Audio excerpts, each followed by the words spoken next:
Welcome to the Respect at Work online summit, brought to you by the Not in My Workplace group, a group of leaders committed to creating safer workplaces for everybody. My name's Catherine Fox and I'm your MC for today's fantastic program. I'd like, of course, to start by acknowledging the traditional owners of the land that we're on today and that many of you will be on, and paying my respects to elders past, present and emerging for their custodianship of the land for more than 60,000 years. It's a great honour to be here. I spent a vast part of my career advocating for change for women particularly in the workplace. And this is such a timely discussion. What a year it has been. We started off earlier in the year. Gosh, it doesn't seem just earlier in this year, it seems like a long time ago now, but with an extraordinary array of revelations, some harrowing stories of sexual harassment from Parliament House, the centre of our country. This cascaded into an extraordinary grassroots movement. Thousands of women around Australia took to the streets with the March for Justice, and I was amongst them in Sydney. They think there were about 10,000 of us, women from every cultural group, from every age group, women who were disabled, women from the LGBTIQ community. It was quite an extraordinary outpouring, and you know, the feeling from those marches, which I'm sure many of you were participating in, was one of great frustration and at times anger. And a lot of that relates, I think, to the fact that many of us know, and some of us who are perhaps not as young as others, will know that these problems have been around for years. I often think of a conversation, in fact, I had in my early 20s with my mum, and explained to her something that had happened to me in the sexual harassment area. And she said in the 1940s, she was getting a tram, a Bondi tram, into her job in the city and crammed on, packed in like sardines, and a man assaulted her. And she literally couldn't move, and she was deeply traumatised. This was never okay. And it's just one of the things, though, that 40 years on, I think we are finally, hopefully, seeing some changes on. And just on an optimistic note, just last month, I was moderating a diversity conference for the Australian Human Resources Institute. And our final session was an interview with Kate Jenkins, I'm sure one of the busiest people in Australia at the moment.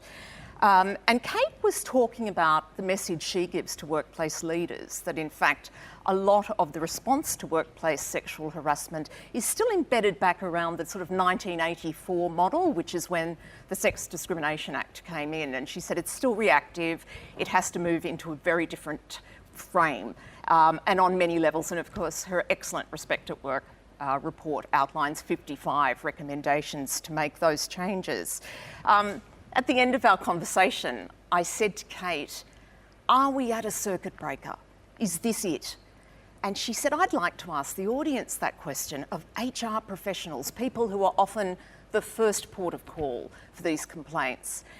And I'm actually glad to say more than half of that audience put their hands up and said, yes, this is the time. This is the window of opportunity. And then I asked Kate again and she said, yes, I think it is too. I do hope that today can keep the momentum going, and that we will see more concrete change to make sure that we eradicate this appalling part of workplace behaviour. Now I'd like, though, to hand over to the president of Not in My Workplace, Dr. Jenny Gray. Dr. Gray is the CEO of Zoos Victoria, so she's charged with the operation not just of Melbourne Zoo, but Hillsville Sanctuary and the Werribee Open Range Zoo. She's actually worked in a number of areas, including civil engineering and transportation engineering. She's also done a PhD around the defence of modern zoos and ethics. And she is, of course, running this wonderful group, Not in My Workplace. So I'm going to hand over to you, Jenny, to explain a little bit more about that.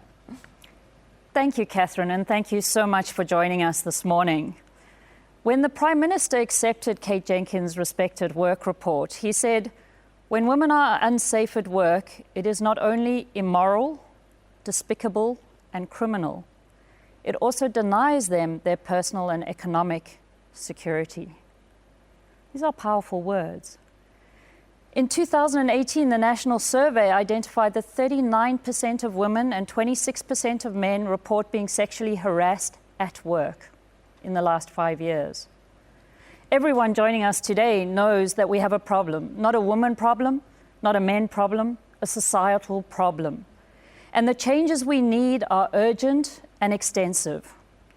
Addressing sexual harassment and violence requires significant transformation of social and professional treatment of women and attitudes towards women. And while we applaud the government's response in accepting the 55 recommendations in most part on the Respect at Work report, we call on government to accept fully and adopt fully Recommendation 17, which requires that all employers take reasonable and proportionate measures to eliminate sexual discrimination, harassment, and victimization. And I want to pause for a moment on that. Reasonable and proportionate measures. This is the same as what we do when we think about workplace safety. It's the same as what we do when we think about employment practices. We look for proportionate and reasonable measures that will make a difference. We also ask government to commit to fixed timing on these recommendations and to committing the resources and the capacity to deliver what we need to change. The challenge is clear for all leaders, and you're all leaders. Everyone joining us today, you're a leader in your workplace, you're a leader in your home, you're a leader in your society. We need to openly model the good behaviors. We need to draft good practices, and we need to really reject any form of discrimination or abuse. We can't tolerate that. And we need to embrace radical transparency. We need to talk about what's going wrong and really respect the brave people coming forward and talking.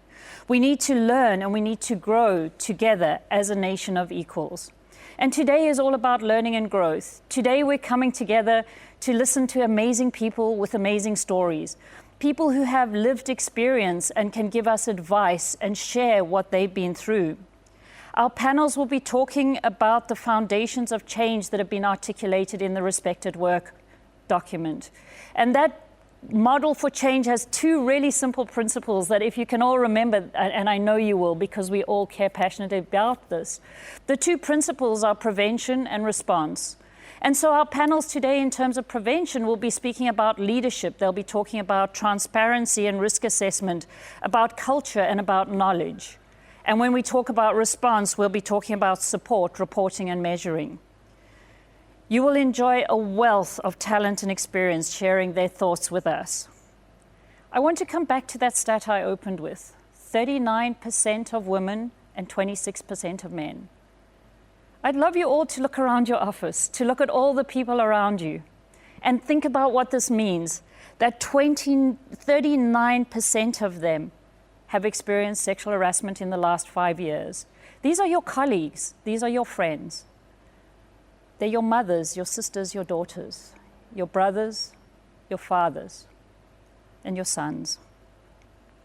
If you or someone you love is suffering, please, and you need help, phone 1-800-RESPECT. They're standing by. They'd be able to help you. But equally, as a committed leader, as a person who cares, something must change. And addressing sexual harassment is everyone's responsibility. It starts with each and every one of us. And we can all take a small step today and tomorrow to create safe and respectful workplaces and make a difference that we want to see in this wonderful country. Thank you.